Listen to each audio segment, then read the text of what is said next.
ലാലേട്ടന്റെ എപ്പിസോഡിന് ശേഷം അപ്പൊ നമ്മൾ കാണുന്നത് ജാസ്മിൻ പൊട്ടി കരയുകയാണ്.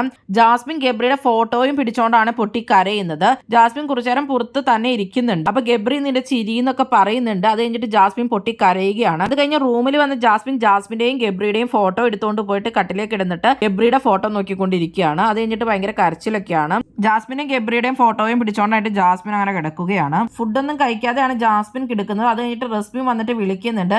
വിശപ്പില്ലാന്നാണ് ജാസ്മിൻ പറയുന്നത്. റോബിനൊക്കെ പോയി കഴിഞ്ഞപ്പോൾ ദിൽഷ അങ്ങനെ റോബിന്റെ കുറെ സാധനങ്ങൾ വെച്ചുള്ള കുറെ സംഭവങ്ങളൊക്കെ നടന്നിട്ടുണ്ടായിരുന്നു. ഇനി അങ്ങനെയൊക്കെയുള്ള ഇമോഷണൽ ഡ്രാമ ആയിരിക്കും ജാസ്മിന്റെ ഭാഗത്തുനിന്നും ഉണ്ടാവുന്നത്. എന്താണോ എന്തോ കണ്ടറിയാം. പിന്നെ ലൈവിൽ നടക്കുന്ന മൊത്തം പ്ലാനിങ് ആണ്. ആയും സിജോയും കൂടെ പ്ലാൻ ചെയ്യുന്നുണ്ട് പവർ റൂമിൽ എങ്ങനെയെങ്കിലും ഋഷീനെ സ്വാധീനിച്ചിട്ട് കയറിയാലോ എന്നുള്ളത്.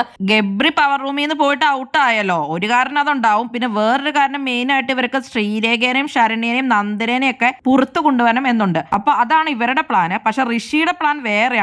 ഋഷിയും അൻസിബയും അഭിഷേക് ശ്രീകുമാർ അവിടെ പ്ലാൻ ചെയ്യുന്ന വീക്കായിട്ടുള്ളവരെ എല്ലാം പവർ റൂമിൽ ഇടാനാണ് 7 പേരെ. ഋഷി അപ്പൊ പവർ റൂമിൽ ഇടാൻ ഉദ്ദേശിക്കുന്നത് അൻസിബ, അഭിഷേക് ശ്രീകുമാർ, നോറ, അപ്സര, ശരണ്യ, ശ്രീരേഖ, പിന്നെ നന്ദന. ഇത്രയും പേരെ ഋഷി പവർ റൂമിൽ ഇടാനാണ് ഉദ്ദേശിക്കുന്നത്. അപ്പൊ പുറത്ത് അർജുൻ, ശ്രീതു, ജിൻഡോ, സിജോ, സായി ഒക്കെ വരും. അപ്പൊ ഇവരിൽ ആരെങ്കിലും പുറത്തു പോകണം എന്നുള്ള രീതിയിലാണ് ഋഷിയുടെ പ്ലാൻ. അത്രയും പേരെയൊക്കെ പവർ റൂമിൽ ഇടാൻ ബിഗ് ബോസ് സമ്മതിക്കുമോ എന്നുള്ളത് അറിയത്തില്ല. അങ്ങനെ നടന്നു കഴിഞ്ഞാൽ സ്ട്രോങ് ആയിട്ടുള്ള കണ്ടസ്റ്റൻസ് തന്നെയായിരിക്കും ഈ ആഴ്ചയും എവിറ്റ് ആവുന്നത്. നിങ്ങൾക്ക് എന്താണ് തോന്നുന്നത് ഋഷിയുടെ ഈ പ്ലാനിനെ പറ്റി?